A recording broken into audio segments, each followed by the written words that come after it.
Allez, bon. adieu. Ça va? Ça va? Ben écoute, bien, ouais. Ouais. Ça y est, enfin. Non, ça fait pas si longtemps que ça, cette fois-ci. Non, c'est vrai, c'est vrai. Ouais, c'est Non, vrai. non, c'est ça. Ouais. Bon, il y a des indices sur ce qu'on va parler. Parce que je pense que ça doit bien faire 4 vidéos qu'on en parle quand même, qu'on va le faire. Oui, et ça y est. On a fini en 3 parties. 4 parties, on a fait 4 On a parties. fait 4 scénarios, ouais. Ouais. Il y avait 4 chapitres, 4 scénarios. Ouais. Et alors, on va vous présenter le truc vachement bien. Il était caché derrière, vous voyez. Voilà. On va Voilà. parler De nain. de nain. Il est Des mignon. nains. Hein. Oh, j'adore ça, moi. Il est joli, hein? Il est beau? Oui. Il fait un peu lutin quand même. Hein?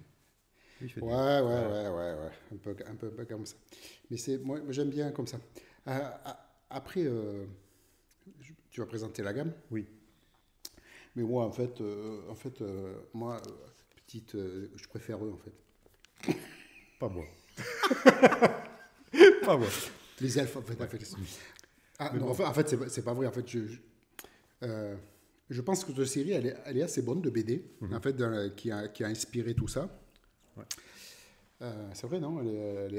C'est vachement bien écrit. Je vais en parler, la manière Ouais. dont c'est écrit, Ouais, parce ouais. que c'est différent suivant la gamme, en fin de compte. Voilà. Ouais. Oui, c'est vrai. Les elfes, plutôt les elfes, je sais pas du tout les nains, mais en fait, les elfes, c'est particulier. Je sais pas, Oui. tu y viendras. Ouais. Oh là, il y a tout qui se casse la gueule, attention. On est proche de la rupture, là. Non, ça va. Ça va, ça Ça tient? va. La technique tient. Putain, le fil. Tu veux qu'on coupe? Non, on coupe pas. On coupe pas, On coupe on pas. travaille. Non, on On est des travaille. artisans, nous. On est Ça- des artisans. Sans filer. Sans filer. Ah, ça va, Allez, ça viens. Moi, je savais que les nains, c'était maudit. Tu vois? Moi, mais là, j'en suis sûr. Tu vois? T'as tout qui se le truc. Non, ça va, on s'en tire bien. Bon. Bon. Non, après, voilà. On a fait 3 parties. Moi, je ne m'attendais pas du tout à ça, quand même. On va parler peut-être du système de règles, hein, d'abord en premier, parce que c'est le but de la première vidéo, on va dire. C'est ça, oui. Bon, Ouais. un peu l'univers. On va faire Et l'univers. après, on fera la gamme, partie. Et après, on fera Une deuxième. comme on avait fait. Enfin, un retour de scénario, mais là, on sera 3. Voilà. On sera Voilà. 3 Donc, pour faire ce retour de scénario. Ouais. Donc, hyper intéressant. Tu disais, tu t'attendais pas à ça. Non, pas du tout. En fait, je ne m'attendais pas à cet univers, en fait.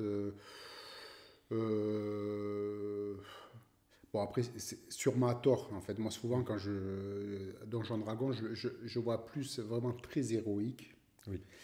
Et là, on sent pas le côté héroïque. C'est plutôt très psychologique, en fait, l'univers. Pas mal de narration. Ouais, assez sombre. Oui, c'est ça. Très sombre, très sombre. Vraiment, moi, ça m'aurait pas plu d'être un nain, en fait. Non. Non, parce que Non, mais franchement, l'univers suivant est pas mal. Voilà. Ouais. Enfin, je trouvais que c'était bien décrit. C'est pour ça que j'ai choisi nain. Quand je vais parler de la gamme, vous verrez qu'il y a d'autres choses et j'ai choisi cette boîte-là parce que j'ai trouvé le scénario qui correspondait aux bandes dessinées. Voilà. Bon, là tu étais dans ton univers, on va Oui, dire, c'est ça. c'est vraiment toi c'est ton fonds de commerce, C'est ça, l'Heroic Fantasy. l'Heroic Fantasy, voilà, plutôt en tendance donjonesque, on va dire. Oui, ouais. Faut Bon, pas se là, mentir. là, c'est une version BBE, donc je sais pas, tu peux peut-être parler un peu de...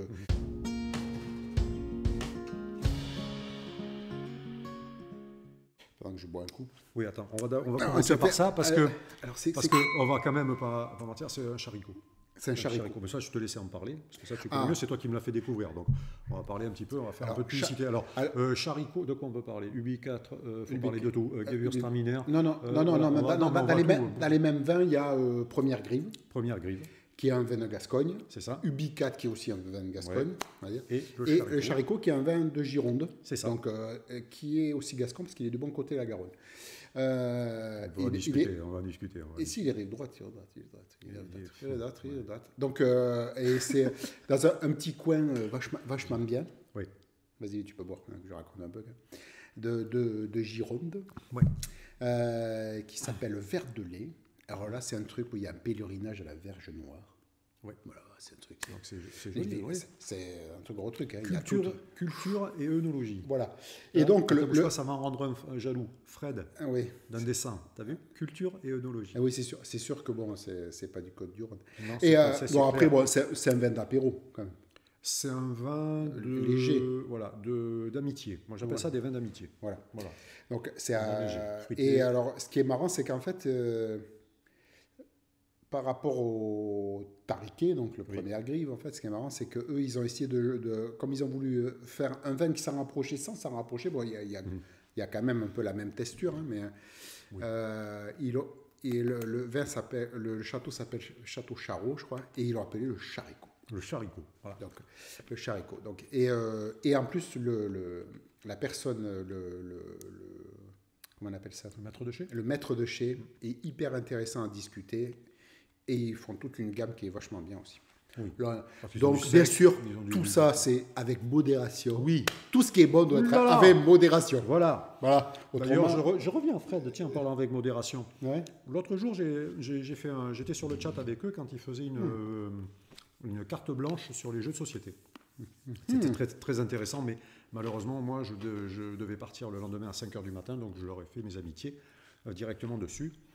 Fred, tu as dit, Jean-Marie nous quitte, il va cuver son mouton cadet. Oh là là là. Mais non, on ne cuve pas. Quand on aime l'œnologie, quand on aime le vin, quand on aime son terroir, c'est difficile. Au pire, on a un peu d'émotion dans la voix et dans le regard. Ouais. C'est tout. C'est tout. C'est tout. Mais on allie gastronomie, voilà, avec œnologie. Donc non, on ne cuve pas, nous. Non, ou alors, quand on cuve, c'est quand on boit du mauvais vin. Ça a dû lui arriver. Ça, c'est cadeau, c'est pour toi, Fred. Bon, voilà. Bon.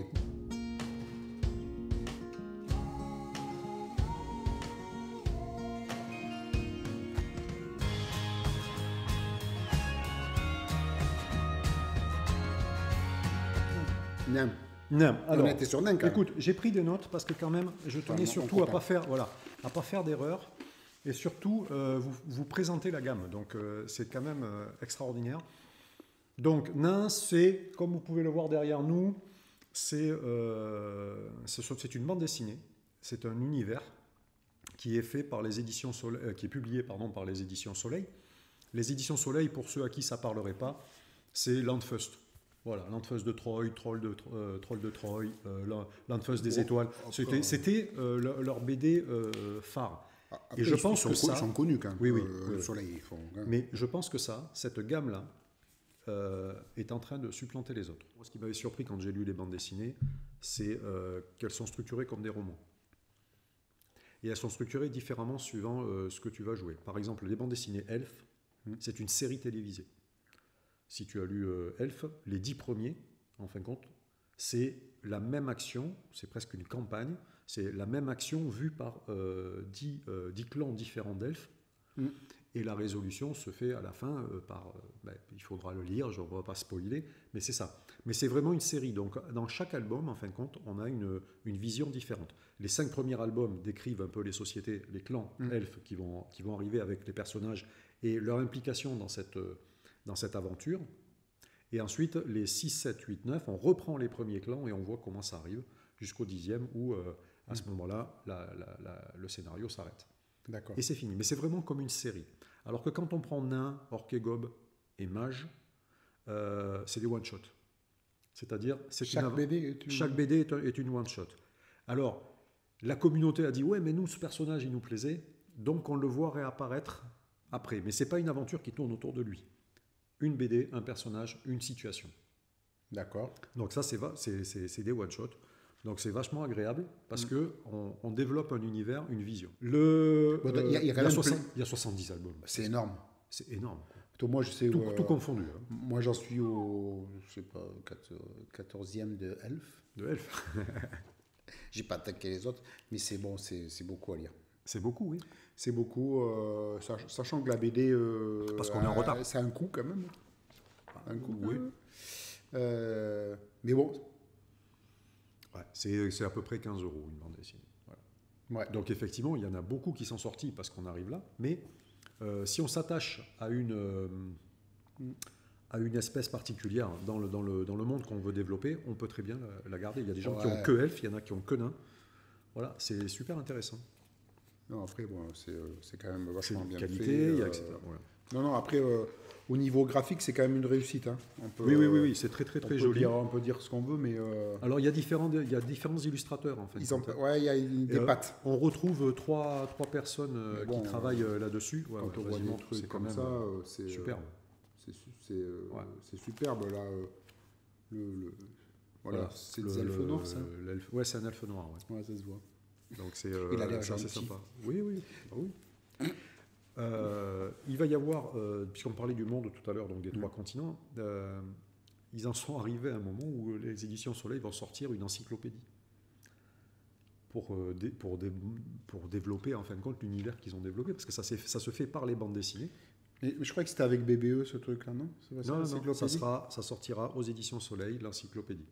Alors c'est pas avec BBE, c'est en fin de compte avec la communauté. BBE y participe parce que le BBE est en train d'écrire une campagne. Parce qu'ils ont demandé, ils ont quand même structuré BBE, du coup, un peu quand même l'air de... Bah, remarque, on voit que c'est quand même bien structuré. Non, ils ont un directeur éditorial qui en fait compte coordonne toutes les gammes. D'accord. Et qui a un regard un peu extérieur en disant oui ça passe pas, et qui fait la liaison en fin de compte avec BBE pour le jeu de rôle. C'est assez intéressant. Mais c'est la communauté en fin de compte qui a fait un gros travail. La communauté, on vous mettra comment ça s'appelle, le lien vers un site internet où ils ont tout référencé. Ok, voilà. D'accord. Donc je l'ai là. Très bien. Je te la laisserai. C'est mondaquilon.com. Vous faites mondaquilon.com et vous allez avoir tout qui est structuré. Les terres d'Ogon, puisque c'est sorti, les terres d'Aran, vous allez retrouver 163 personnages quand même sortis des bandes dessinées. C'est quand même extraordinaire. Toute la cartographie avec des cartes interactives qui reprennent chaque bande dessinée. Et surtout, ils ont fait quelque chose que n'avaient pas fait les auteurs de bandes dessinées. Ils ont fait une frise temporelle pour placer les albums en fonction du temps. Ah ouais? Ouais. La communauté, les mecs qui sont fans ont fait ça.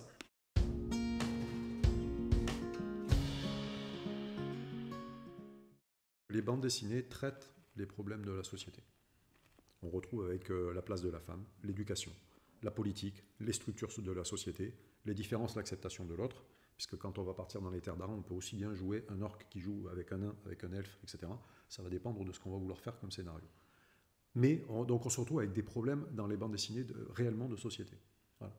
On a été surpris pendant le scénario de certaines réactions de peuplades qui auraient dû être nos ennemis. Après, on avait bien agi. Oui, mais tu vois, c'est vraiment... Je trouve que c'est une grande force. Et la planète s'appelle Aquilon. Ah d'accord. Et sur laquelle il va, pour l'instant, il est prévu 3 continents. D'accord. Les terres d'Aran, qui sont le central, correspondent pratiquement à l'Europe, on va dire ça, au niveau climat, etc. À l'est est en train d'apparaître aujourd'hui, d'ailleurs sur une nouvelle bande dessinée, les terres d'Ogon, qui sera un continent africain. Ça s'appelle comme ça d'ailleurs. Oui, les terres d'Ogon. C'est une bande dessinée comme ça. J'ai vu la BD. Donc là, ça va être l'Afrique, donc tout un système africain. Et à l'ouest va arriver le 3e continent qui va s'appeler Inuma, ou Inuma, mais je pense que c'est Inuma, à l'ouest, qui sera asiatique. Plutôt asiatique. D'accord. Donc on va développer 3 continents, 3 cultures différentes. Mais avec pareil les créatures féeriques dedans, parce que Inuma, j'en sais rien, puisque c'est pas sorti. Les terres d'Ogon, oui, on retrouve nains, elfes, humains, orques et gobes, mais dans des situations géopolitiques et de construction de sociétés différentes. C'était le Pygmée, quoi. Voilà, peut-être. Bon, en tout cas, nous on est plutôt dans les terres d'Aran. On va parler des terres d'Aran, puisque la boîte nain, donc la boîte d'initiation, comme la boîte elfe, qui est là, que je vais vous montrer après, elles sont tirées directement des terres d'Aran. Mais ça a quand même pas mal marché, moi, je trouvais, parce que bon, je sais pas, il y avait des gens qui disaient moyen, mais en fait, quand on voit les 2 financements participatifs, des boîtes d'initiation déjà. Des boîtes, oui. Parce que il y a eu d'abord les trucs et les terres d'Aran, c'était à part. Je crois qu'ils ont fait d'abord Elf, ils ont fait les terres d'Aran. Il n'y avait pas Elf et terres d'Aran en même temps. Si, Elf et terres d'Aran, je crois, et après ils ont fait... Par rapport à Chronique oubliée, oui. Bon, moi je suis un peu novice là-dedans, quelle a été l'adaptation pour l'introduire au monde d'Aran, de Nanin, tout ça? C'est quoi le twist qu'ils ont mis en place? Est-ce qu'ils ont mis quelque chose?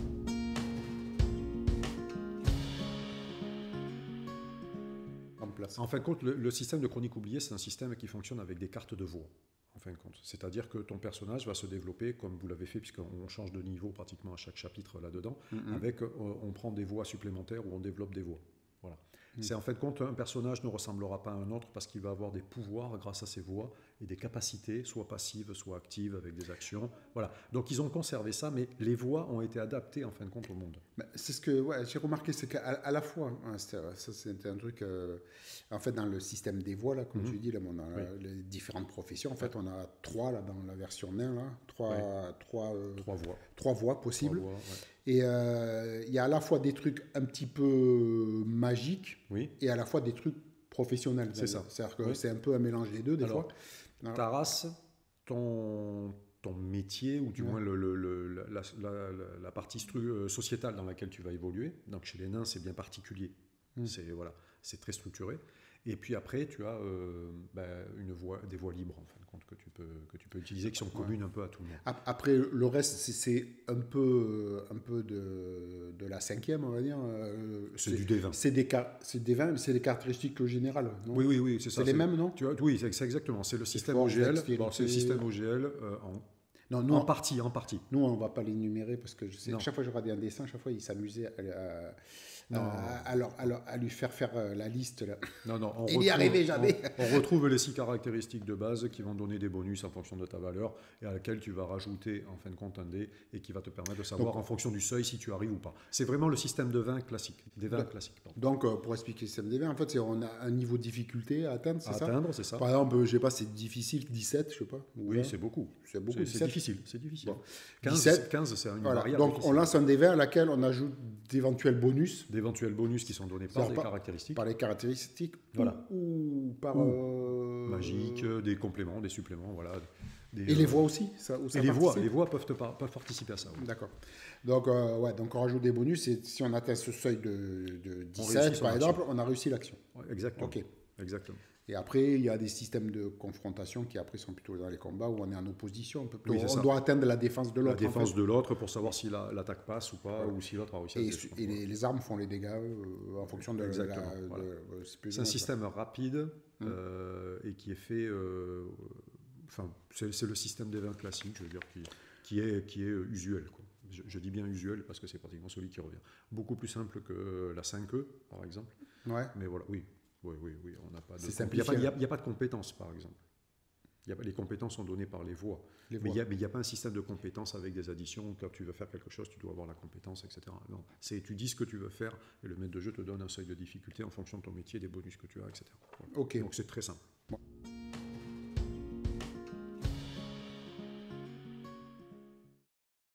Voilà. Après, est-ce que tu penses vraiment que la boîte de nain, c'est un objet d'initiation? Alors, je pense que la boîte elfe est plus un objet d'initiation que la boîte nain. Je pense que la boîte nain, c'est vraiment presque une petite campagne un maître de jeu un peu habitué peut étoffer et peut complexifier encore plus que ce qu'elle était. Moi, c'est le scénario qui m'a plu. Et moi, je ne vais pas dire que je suis un vieux briscard, mais je suis quelqu'un qui a l'habitude quand même des scénarios. Et quand j'ai lu le scénar, je suis tombé amoureux de l'histoire. Et j'ai même regretté que ça soit mis dans une boîte d'initiation. J'aurais aimé que ça soit une vraie campagne.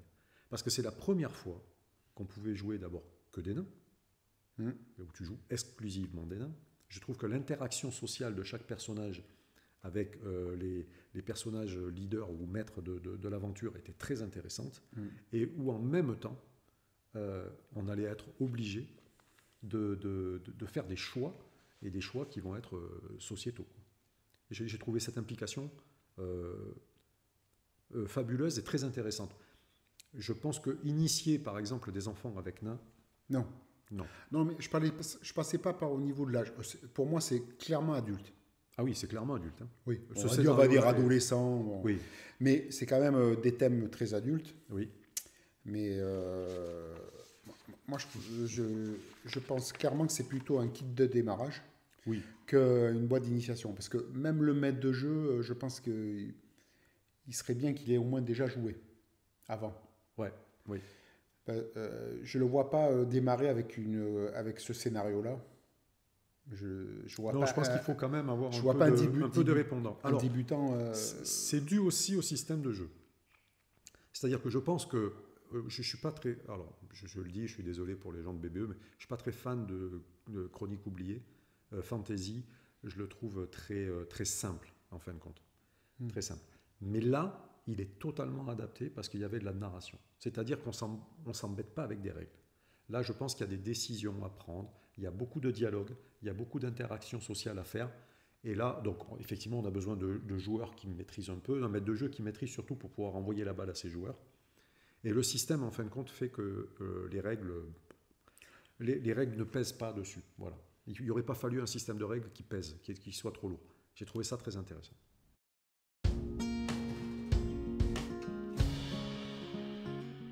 Société naine, elle est complexe. Elle est très complexe. Elle est très complexe. C'est la première fois qu'elle est décrite comme ça. Elle est injuste. Oui. On peut dire ça. Oui. Elle est injuste. Ça montre bien la noirceur de la société, en fin de compte. Ouais. C'est qu'on peut vivre à côté de quelqu'un sans jamais... on a des exemples un peu partout, souvent, sans se rendre compte que la personne est vraiment comme elle est réellement, et on l'imagine, et on l'idolâtre de telle manière. Ouais. Enfin, voilà. En fait, donc c'était pas mal. En fait, c'est pas rigolo. Non, c'est pas rigolo. C'est pas marrant. Moi, en fait, le twist qui m'a fait basculer sur moi, c'était... on allait jouer des nains, en plus, oui. avec les personnes avec qui on jouait, donc je les ai déjà vus jouer pléthore de nains, parce que pour eux, c'est un peu inné. C'est dans leur gène.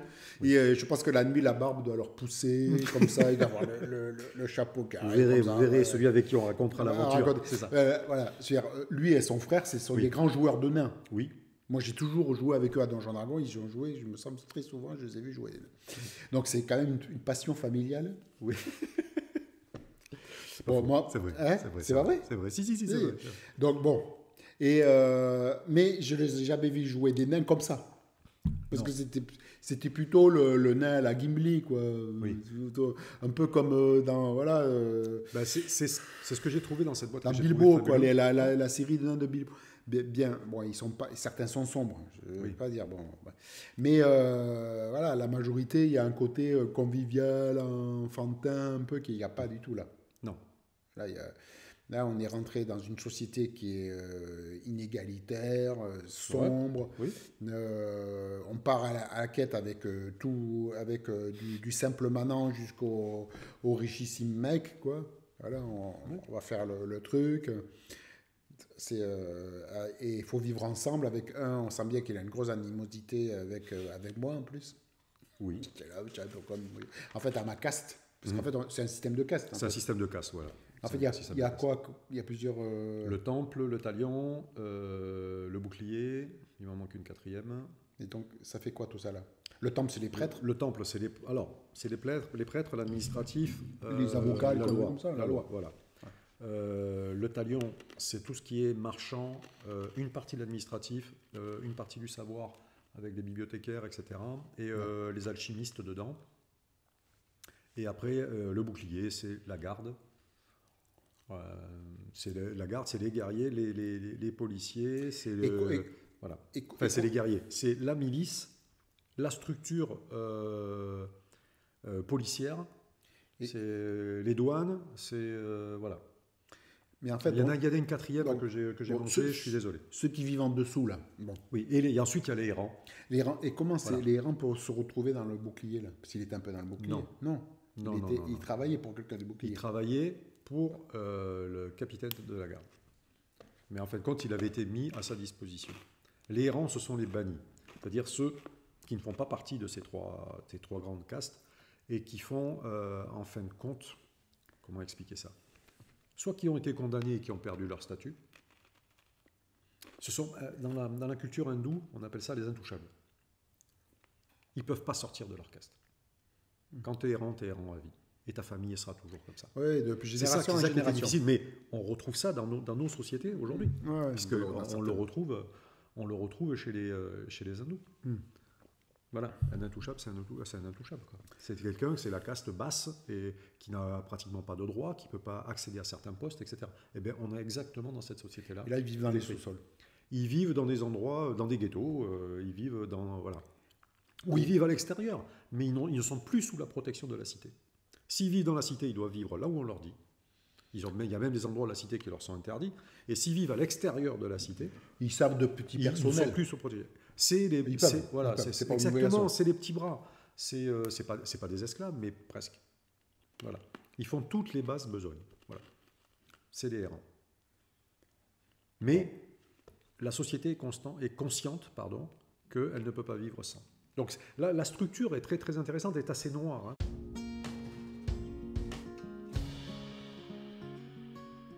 Pour terminer sur les règles, Chronique oubliée fonctionne avec un système de voix. Et moi, j'ai un peu de mal avec. Je reconnais, c'est pas dans mon ADN. Je trouve que là, c'était bien fait, parce que ça fluidifie le truc. Moi, j'ai du mal des fois à m'y retrouver. Ouais. Voilà, ouais. C'est pas un système que j'apprécie. Moi, je dis pas qu'il est pas bon, attention. Hein. Surtout, faut pas me faire dire ça. Mais voilà. Si vous voulez voir des parties, il y a 2 vidéos.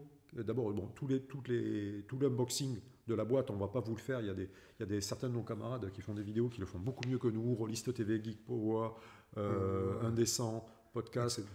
Vous avez tout à l'intérieur.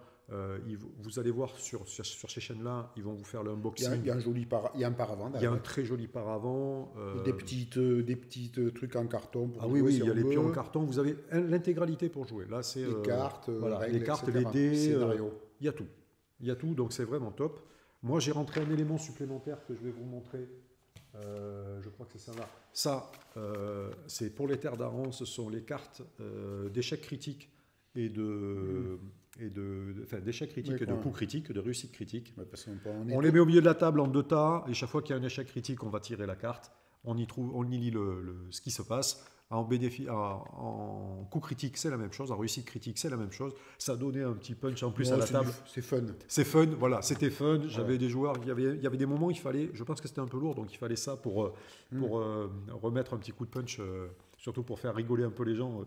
Et voilà, c'est à lui que c'est tombé. Donc ça, c'est un petit truc en plus, vraiment, qui est très sympathique à jouer. Ça, c'est avec les terres d'Aran, normalement. Ça, c'est avec les terres d'Aran. Oui, c'est pas du tout dans la boîte. Moi, je les ai intégrés parce que j'ai trouvé ça sympa. Et d'ailleurs, pour revenir aux règles, là, du coup, il y a un grand gap entre les terres d'Aran et les boîtes d'initiation. Non, vraiment pas. Pas beaucoup. Pas beaucoup. Ça te permet de jouer dans l'univers. Voilà. La différence, la différence, c'est ça. Ce sont les voix. Donc, qu'ils ont sorti en carte. D'accord. Tous les systèmes de voix des terres d'Aran que vous allez retrouver là, vous les retrouvez là. Les cartes vont jusqu'à un niveau 5 de voix. Ici, on s'arrête au niveau 4, puisque le scénario ne permet pas d'aller plus loin. Donc là, les terres d'Aran, c'est jusqu'au niveau 5. Là, on peut aller sur des voies qui vont jusqu'au niveau 5. Mais les règles en elles-mêmes aussi. Ouais. Les règles sont pratiquement les mêmes. Voilà. C'est les mêmes, c'est tiré, c'est exactement la même chose. Voilà. Moi, je n'ai pas trouvé de grande différence. D'accord. Voilà. Il y a un peu plus, c'est un peu plus développé. Voilà. Là, on reste quand même dans des règles qui sont beaucoup sur la narration. Mais, voilà. Donc là, je vois que dans les terres d'Aran, il y a le livret du joueur, c'est ça? Alors, les terres d'Aran, moi j'ai la chance d'avoir acheté tu l'as acheté coffret. À monsieur. Je l'ai acheté à un monsieur qu'on doit faire jouer à Alien, on n'oublie pas, oui, Greg. Ça tombe bien, je pars un certain nombre de jours voilà. pays asiatiques.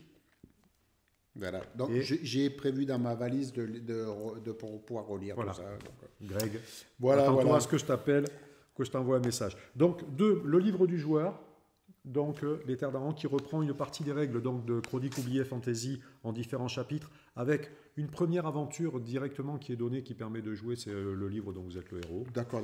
Qui permet de découvrir le système de règles en solo, tranquillement. Ensuite, on va passer donc sur les règles, avec les différentes espèces, les différents métiers. Donc on retrouve les elfes bleus, là par exemple, que je suis en train de lire. Voilà, les semi-elfes, les sans-mêlés, les humains des terres orientales. Les illustrations sont magnifiques. Elles sont tirées des BD. Ouais. Elles sont tirées des BD. Ils ont eu l'accord les illustrateurs ont donné, et les éditions Soleil ont permis d'utiliser les BD. Donc vous vous retrouvez dans l'univers de la BD. Je ferai un parallèle après avec le jeu de rôle et la BD d'ailleurs. Pour vous expliquer, parce que je regrette qu'ils ne développent pas plus cet univers, que je trouve fabuleux. Mais je ne sais pas s'ils ont prévu une suite, je crois. Ils ont prévu une campagne. Ils sont en discussion avec entre les éditions Soleil, le directeur de l'édition éditoriale, les auteurs, principalement les auteurs, et donc BBE pour pouvoir créer une campagne. C'est très compliqué, sachant que c'est quand même une gamme de BD très structurée. Oui. Et laisser des gens de jeux de rôle faire un truc, il faut qu'il y ait une cohérence. Alors, justement, c'était leur problématique, et ils disent qu'ils sont tout le temps en dialogue, c'est-à-dire, tiens, on a une idée, on voudrait faire un scénario à tel moment ou dans tel espace que vous avez laissé dans la BD. Donc le produire. Et là, des fois, ils ont eu comme réponse non, on y travaille déjà. Ah. Cet espace, on est en train de le combler. Voilà. Donc il faut qu'ils arrivent à se mettre d'accord. Et là, ils sont en train de se mettre d'accord. Ils vont sortir, ils travaillent sur une campagne.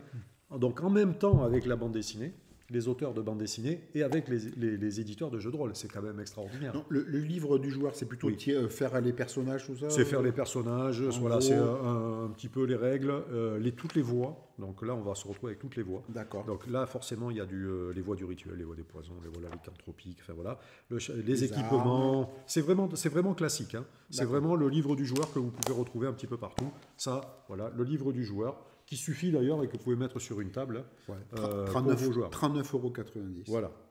À l'époque, on vous parle parce qu'on ne sait pas que ça va être réédité. Oui, si c'est réédité. Oui. Après, je pense que c'est des trucs qui ont dû. Bon, c'est du 3.5 OGL. C'est du 3.5 OGL. Bon, je pense que ça va disparaître. Alors, justement, sur les prochaines éditions, ça disparaîtra, puisque vraiment, Chronique oubliée, Fantasy, ils se sont vraiment éloignés, complètement écartés. Le système de voix n'existe pas, donc ils se sont vraiment écartés. Et je pense que ça a petit à petit, sur la dernière interview qu'a fait Freux et Fred, donc Freux de Geek Power, avec et Fred, voilà. Et Fred, ils ont dit que tout chronique, ils ont expliqué qu'ils allaient sortir le tampon OGL. Il n'y a pas de raison qu'ils le gardent sur Chronique oubliée Fantasy. Je pense que c'est un jeu qui est totalement différent. Voilà. Le livre, par contre, donc du meneur, qui concerne que le meneur de jeu. Première partie, bien entendu, il y a 1, 2, 3, il y a 4, il y a 6 chapitres. Donc, premier chapitre, on va tomber sur les conseils aux meneurs de jeu, comment utiliser les livres, comment mener une campagne, comment était un type d'aventure, le concept de groupe, etc. C'est vraiment, on prend le maître de jeu par la main et on l'amène donc là-dessus. Le chapitre 2, c'est le secret des terres d'Aran. Donc on va passer pratiquement sur une encyclopédie de ce qui a déjà été décrit dans les bandes dessinées, où on va donner, en fin de compte, des éléments possibles pour un maître de jeu pour partir à l'aventure et le placer géographiquement. Le chapitre 4, c'est les humanoïdes. Donc là, on va travailler un petit peu sur les combattants, les Laliana, les Fail. Enfin, voilà. En gros, tous les personnages, les personnages et les races à travailler. Le chapitre 5, c'est les objets de tradition et légendaires. Là, on va parler des niveaux de magie, on va parler des objets magiques, des objets traditionnels, etc. Donc, les objets magiques entre guillemets, mais le côté traditionnel est important, le côté légendaire est très important. Et ensuite, le chapitre 6, une aventure, une mini-campagne à jouer, magnifique. Voilà. Très, très sympathique avec le bestiaire. Après, je ne sais pas si vous avez bien regardé, mais dans tout ce que j'ai dit, il n'y a pas de monstres. C'est richement illustré. Mais non, c'est nous les monstres. Oui, les monstres, c'est pratiquement de l'interaction sociale. Il n'y a pas besoin de grand-chose comme monstre. Et puis, ils sont décrits. Donc, au fur et à mesure des aventures, vous les avez décrits. Donc, c'est quand même pas mal. Il y a un écran... qui est par là, je vais vous l'attraper. Un écran de quoi, des terres d'Aran ? Un écran des terres d'Aran, oui. Qui est là, je vais vous montrer parce que l'illustration est très très belle. Là voilà. Je pense qu'elle est très très jolie. Elle est magnifique. Je vous la montre, où on voit bien, donc au départ, les trois races primordiales. On ne voit pas les mages, puisque mage est sorti après. C'est les humains. Ouais, non, c'est mage. Il y a mage. C'est les humains, mais voilà. Et là, on va se retrouver avec orques, elfes et humains. Et nains, voilà. Donc on va se retrouver là-dessus de manière assez sympathique. Et quand on voit l'écran, bon derrière, comme d'habitude, moi j'ai du mal. Je dis jamais mon parent. C'est terrible ça. Il y a un truc terrible. sur les voyages, sur les équipements, les voyages et déplacements, les poisons, pièges, encombrement, manœuvres, ce qu'on retrouve à peu près traditionnellement dans les trucs. Il y a par contre, il y a une table qui est assez intéressante, c'est le rappel de toutes les armes. Mais c'est très bien fait sur les feuilles de personnage. Il suffit de suivre sa feuille de personnage, on n'a pas grand-chose. Donc en fin de compte, c'est les voyages et déplacements, les poisons qui sont intéressants, les états préjudiciables, le tour de jeu. C'est classique. C'est vrai que mais j'ai trouvé que c'était quand même plus lisible qu'une une feuille de donjon. De donjon, oui. Franchement, tout à fait. Oui. Ouais. Bon, c'était plus facile à... Moi qui ai toujours du mal à trouver où se trouve le machin, le bidule, le truc. Non, ben là, il n'y a plus de page. Je trouvais, on a dû me rappeler où étaient les trucs, mais c'est quand même très simple l'utilisation très simple. C'est très simple. Ça laisse beaucoup de place donc au roleplay et à la narration. Donc oui, je parlais tout à l'heure des chaînes d'unboxing. Si vous voulez voir 2 parties, il y a sur Roll and Play, ils ont fait deux tables d'initiation, une qui est menée par Julien Dutheil, qui est quand même un vieux roublard en tant que maître de jeu, et une qui suivait la boîte Nain, justement, par Sébastien Mortamé, qui pour une fois, lui est joueur donc, dans l'actuel Play, Roll and Play, et qui est passé derrière le paravent pour faire jouer. Voilà, c'est assez intéressant, je vous conseille d'aller les voir, et vous aurez une idée du jeu et des scénarios. Vous verrez que c'est... on n'est pas dans de l'héroïque en fin de compte, pas tant que ça dans de l'héroïque. On peut vite basculer dans des sombres, dans des morceaux un peu sombres. Bon, donc tout ça pour dire nain. Tout ça pour dire nain.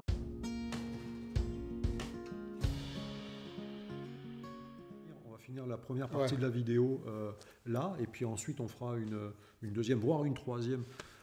Sur l'aventure en elle-même, donc un retour de partie où j'étais maître de jeu, donc je le préciserai encore une fois sur la prochaine vidéo, où tu étais joueur, où on va avoir Jérôme qui va venir se rejoindre. On nous a fait la remarque, on a dit qui était maître de jeu. Qui était maître de jeu? Je vais vous faire, comme on a parlé de elfes, on a parlé d'orques et gobelins et de nains. Moi, voilà, c'est juste pour montrer à Fred que moi aussi je ne fais pas que cuver mon vin. Je lis aussi. T'as limite dit rhum, fais gaffe. Oui. Voilà, ton vin. Je vous conseille, si vous voulez découvrir l'univers nain, un univers un peu sombre, avec où on peut mélanger les elfes, des mages. C'est celui-là, c'est Mark Reins qui l'a sorti, c'est l'intégrale de nain. Très bon bouquin. Où on va suivre, on va suivre les aventures d'un jeune nain qui va rattaché à sa culture et qui va devoir faire des choix qui vont être héroïques ou pas. Voilà. Donc pour les nains, je vous conseille celui-là. Et pour découvrir, et vous imaginez la société orque et gobe, car je rappelle quand même que orque et gobe, on les retrouve dans certaines villes. Donc il y a vraiment une interaction entre les gens. Il n'y a pas que de l'animosité, c'est vraiment pas caricatural. Comme tu disais, il y a des moments... Tu te rends compte qu'il y a, des choix à faire, c'est assez intéressant. C'est La Revanche des Orques, pareil, l'intégrale. Je crois que c'est Gmail, non, c'est Stan. Stan Nichols qui l'a sorti. L'histoire d'un capitaine orque qui mène une unité au combat. Et pareil, il va avoir des choix primordiaux à faire. Et on va découvrir une société orque peut-être plus structurée que certaines et moins chaotique que certaines sociétés dites civilisées. Donc c'est assez intéressant. Voilà. Si vous appuyez sur ces deux bouquins et qu'ensuite vous découvrez les bandes dessinées, je vous promets que vous allez être surpris et agréablement surpris. Surtout les rôlistes, puisqu'on s'adresse à des rôlistes. Il y a des capacités de scénario. C'est en gros, vous prenez un bouquin, voilà, vous prenez une bande dessinée. Non, vous en faites un scénario, vous en faites un one-shot. Vous prenez les 10 premiers d'Elf, vous faites une campagne. Voilà. Bon, après, c'est clairement d'inspiration Tolkien, on le voit. On a la complexité de la société naine qui est représentée comme dans Tolkien. Les elfes, c'est plus de l'heroic fantasy habituel, on va dire. Les peuples sont plus à l'image de notre hobby, le jeu de rôle, quoi, en fait. Enfin, on est surpris par les elfes noirs quand on lit elfes. Oui. Parce que d'où viennent les elfes noirs, moi, j'ai lu, j'ai fait oh. Mais d'où viennent les elfes, comme dans Tolkien. Voilà. Non, c'est top, c'est bien. Et les orques, et les... Bon. Ouais. Bon. Non, mais bon, c'est vrai. Non, c'est intéressant. Après, l'univers est bien léché. Oui. Voilà. Ce que j'ai lu de nain, on va dire, parce que j'ai rien vu des autres, mais de nain, moi ça m'a surpris. La société naine m'a surpris parce que j'avais pas lu les BD naine, donc moi la société elle est très complexe, très dure, noire, sombre, très structurée aussi. On voit bien, c'est un peuplade bien structurée, avec les différentes castes, on va dire, bien marquées. Puis bon, on imaginait très bien la ville, tout ça. Voilà, c'est une ville. Oui, c'est une ville. Ça aussi, c'est un truc. Oui, c'est une ville, c'est pas des mines. Voilà, on ne vit pas On vit pas sous terre, non. terriers. Non. Donc, bon, si, à part nos amis, Les errants. les errants. Les errants qui vivent eux, dans Je les dis bien mes amis, c'est parce qu'après, la prochaine fois, il y aura mon ami le errant qui sera là. Oui. Non, mais c'est oui, c'était une vraie découverte. Oui, c'était. Moi, j'étais content de partager ça parce que je trouve que ça. On n'était pas dans ce que l'on connaissait, j'allais dire presque de la caricature. Là, on avait vraiment passé le premier scénario. Ouais. Après, je pense qu'on prend déjà une claque quand on rentre. Après, voilà, le seul regret que j'ai, en fait, bon, c'est dû à nos calendriers respectifs, c'est qu'on a eu des fois beaucoup d'espace entre les parties. Oui. Et c'est vraiment un truc qui mériterait d'être joué oui, de manière presque, assez courte. Presque une semaine sur l'autre, on va dire. Oui. Pour rester dans l'ambiance et pas laisser retomber la pression. Ouais. Parce que des fois, on revient le Guilleret, tout ça, on ne se rappelle pas qu'on était dans une spatio-merde. Comme dans tout le scénario, un peu. Comment ça? Non. Voilà, tous. Et puis moi, personnellement, c'est bien la merde. Bon, après, je n'étais pas errant, donc j'avais l'avantage de ne pas aller vivre dans les bas-fonds. Mais bon, on y allait. Oui, vous y êtes allé. On est allé partout. On est allé dans l'histoire, on est allé partout. On est allé partout. Oui, et puis je vous dis, l'interaction avec les autres peuplades est intéressante. Oui, voilà, aussi. C'est intéressant de voir comment ça se passe. Voilà. Le regard des autres. Voilà, le regard des autres peuples, ça, une certaine tolérance, on va dire. Mais pourtant, les nains, ce n'est pas les plus tolérants du monde, quand même. Non. Hein, on ne peut pas dire ça. Non. Je ne sais pas dans les BD si c'est comme ça, mais... écoute, on le verra quand vous allez raconter la partie. Ah. Je pense que là, ça sera un peu plus compliqué. Oui. Voilà. Donc, surtout pour moi. N'hésitez pas à aller piocher dans ces BD. Si vous avez des ludothèques à côté de chez vous, allez chercher. Allez en chercher une. Découvrez-le. Je pense que vous serez surpris. Moi, j'ai aimé Nain parce que ça m'a fait découvrir une société naine, comme tu disais, auquel je ne m'attendais pas. Donc moi, je suis resté avec la boîte elfe dans une société elfe bien décrite, hein, attention, très bien décrite, très bien structurée, voilà, avec des interactions super intéressantes. Mais comme je vous disais, sur les premières BD, je me suis retrouvé dans une série télévisée. Là, je me suis retrouvé sur des one-shots avec les bandes dessinées. Et là, j'ai trouvé quelque chose qui mériterait d'être beaucoup plus étoffé. Beaucoup plus étoffé. Plus développé, pas étoffé, mais plus développé. Et là, il y a une campagne extraordinaire à faire. Et à faire découvrir à vos joueurs. Et tu vois, par exemple, toi, la série des elfes, toi, je m'en suis pas lassé, mais pas loin. C'est-à-dire qu'en fait, je vois plus l'intérêt de la continuer. Bon, j'ai dit, je vais essayer de temps en temps, on achète une BD, on lit, ça nous fait revenir dans le truc. Toi, mais après, à un moment donné, ces séries qui arrivent à 30 bouquins, un peu, toi, à un moment donné, je lisais Torgal, par exemple, c'est le même truc, quoi. Au bout d'un moment... On a l'impression qu'on a fait le tour. Oui, je sais pas. Encore, moi, après, moi, j'en suis pas loin. J'ai dépassé les 14. Au bout d'un moment, bon, ça, tu te dis, bon, il faut se relancer. Il n'y a rien qui te relance. Mais d'avoir joué à Nain, ça m'a donné peut-être envie de me lire une de Nain, au moins, pour voir qu'est-ce qu'il y a derrière, comment c'est structuré. Voilà. C'est super intéressant. Voilà. Et Orc et Gob, que j'ai commencé là, j'ai le premier et le deuxième. Pareil, one shot, un seul scénario, un seul personnage. La voix off, extraordinaire. À la fin du premier, je ne vais pas vous le spoiler de la première bande dessinée, mais quand la voix off reprend le truc, on dit « Ah la vache !» D'accord. Voilà, c'est vraiment top, vraiment sympathique. Après, c'est très bien. Bon, ils sont pléthore d'illustrateurs. Parce que toi, oui. Parce que je viens de regarder là, le truc des joueurs. Là, il y a une liste comme ça de dessinateurs. Ah oui. Ils vont chercher des dessinateurs un peu partout. Les scénaristes restent à peu près. Les auteurs restent les mêmes. Je les ai pas cités, je les avais sur ma feuille. Ils doivent avoir... ils ont des scénaristes, des co-auteurs. Un fil conducteur, on va dire. J'ai perdu le terme, mais un cadenas, voilà. C'est quand même structuré. Écoute, je vais reprendre juste pour citer les trois figures de proue, donc qui sont pratiquement sur chacun des albums, mais pas toujours sur la même série, d'ailleurs. Il y a Jean-Luc Istin, qui est un auteur, scénariste Nicolas Jarry. Nicolas Jarry, c'est celui qui met sa patte dans les aventures lorsque ça prend un sujet de société, beaucoup. Et scénariste et illustrateur, il y a Sylvain Cordurier. Je trouve que les gars, vous avez un talent fou. les dessinateurs ont un talent fou. Non, parce que le graphisme, on ne se perd pas dans le graphisme. On sent pas trop. Non, mais ce qui est on fort, sent la patte quand ça change un peu, mais ça reste quand même visuellement très beau. Non, c'est top. Vous avez développé un univers qui est. non, mais bon, super. ils ont mis en place une machine de guerre pour faire ce truc. Oui, C'est-à-dire qu'il y a plusieurs illustrateurs, tout ça, il y a tout un travail éditorial de fond qui est fait pour lancer cette série qui marche, tant mieux. Oui. Parce que bon, moi j'en connais d'autres styles inspirés de la Compagnie des Glaces, par exemple. Pareil, ils avaient mis en place comme ça pléthore d'illustrateurs et là ça n'a pas pris. Donc ils ont fait, donc ça peut tomber aussi à plat, quoi. Alors que pareil, l'univers était bien. Et là, pareil, ils sont partis. Ça a l'air de fonctionner à première vue. Je suis pas sûr que Orc et Gobelin fonctionne, mais bon, ça mérite à première vue ce que tu dis. Donc ça mérite. Achetez-le, mangez ça. Voilà. Donc, beau travail éditorial de BBE, franchement. Très là, j'ai feuilleté, j'avais regardé un petit peu.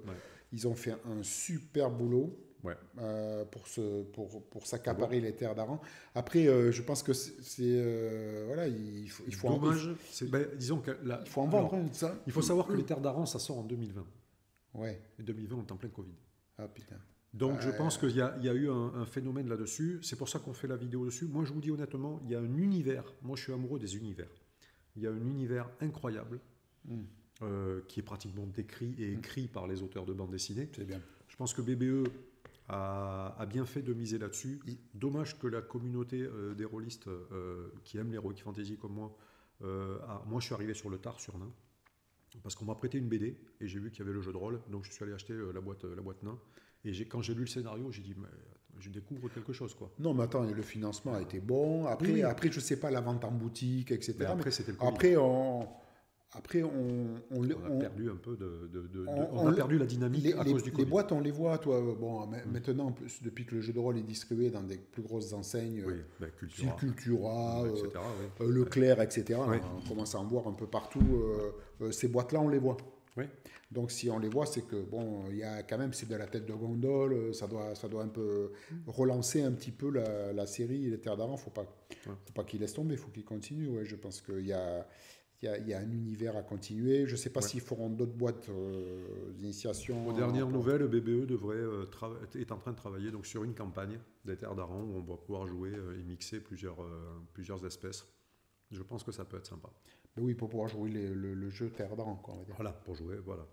Après, ça va pas être simple. Mais oui, il y a des cités qui. Non, parce qu'on sent bien quand même. J'ai pas vu moi dans la BDF, je sais pas dans les autres. Il y a pas réellement d'interaction directe et de mélange des peuples. Non. Même si certains représentants dans certaines cités elfes ou d'autres ou vice versa, je pense que ça doit exister, mais c'est pas. Regarde, quand on joue nain, tu croises que des nains. Que des nains. Il n'y a que des nains. Donc je pense que c'est un univers dans lequel on peut aller jouer. Je ne sais pas, il n'y a pas que des nains. Non, mais je veux dire, dans la cité. Ah oui, dans la cité. Dans la cité. Dans la cité, voilà. Après, on va faire de l'interaction. Mais ça, c'était intéressant. Bon. Voilà, je pense qu'on va s'arrêter là. C'était bien, allez, bisous. Allez, le nain. Merci, tiens, je m'en vais avec mon pote nain, je vous le conseille. Non, ouais, parce qu'on l'a cherché en fait pour tout. Il était caché. Il était caché dans les décorations de Noël. Je l'ai acheté exprès, voilà, exprès à Noël d'ailleurs, pour qu'on en parle, mais bon, on a mis du temps à finir. On a mis du temps à le terminer. À terminer. Donc après, je ne sais pas de quoi, on va continuer de parler de nains dans les prochaines vidéos.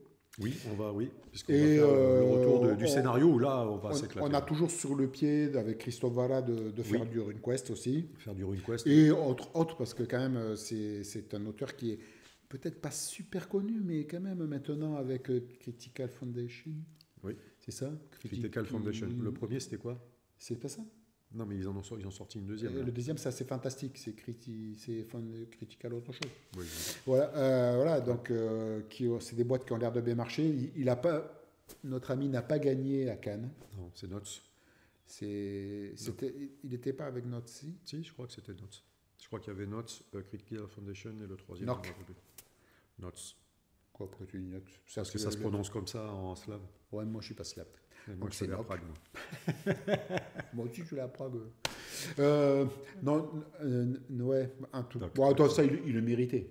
l'autre Oui, aussi. oui. Ah oui, oui, oui. Donc, la patte graphique, l'univers. Bon, Oui. alors normalement, peut-être qu'on fera un débrief parce que en fait, c'est ma fille qui l'a. Oui. Parce que Oui. pour son anniversaire, on lui a offert. On lui a offert. Alors que je voulais me l'acheter. Oui. Voilà. Donc maintenant, il faut qu'elle nous fasse jouer. Donc maintenant, elle n'a plus qu'à nous faire jouer. Et vite. Eh oui. Bon, mais pour l'instant, la prochaine vidéo, on vous fera le retour de la partie, Ouais. donc des 4 chapitres de Nains, avec 2 énergumènes, là, et vous allez comprendre. Comment ça s'est passé. Voilà. C'était pas facile. Mais On vous dit à bientôt. Allez, bisous. Bisous. Ciao. Ciao, adieu. Adieu.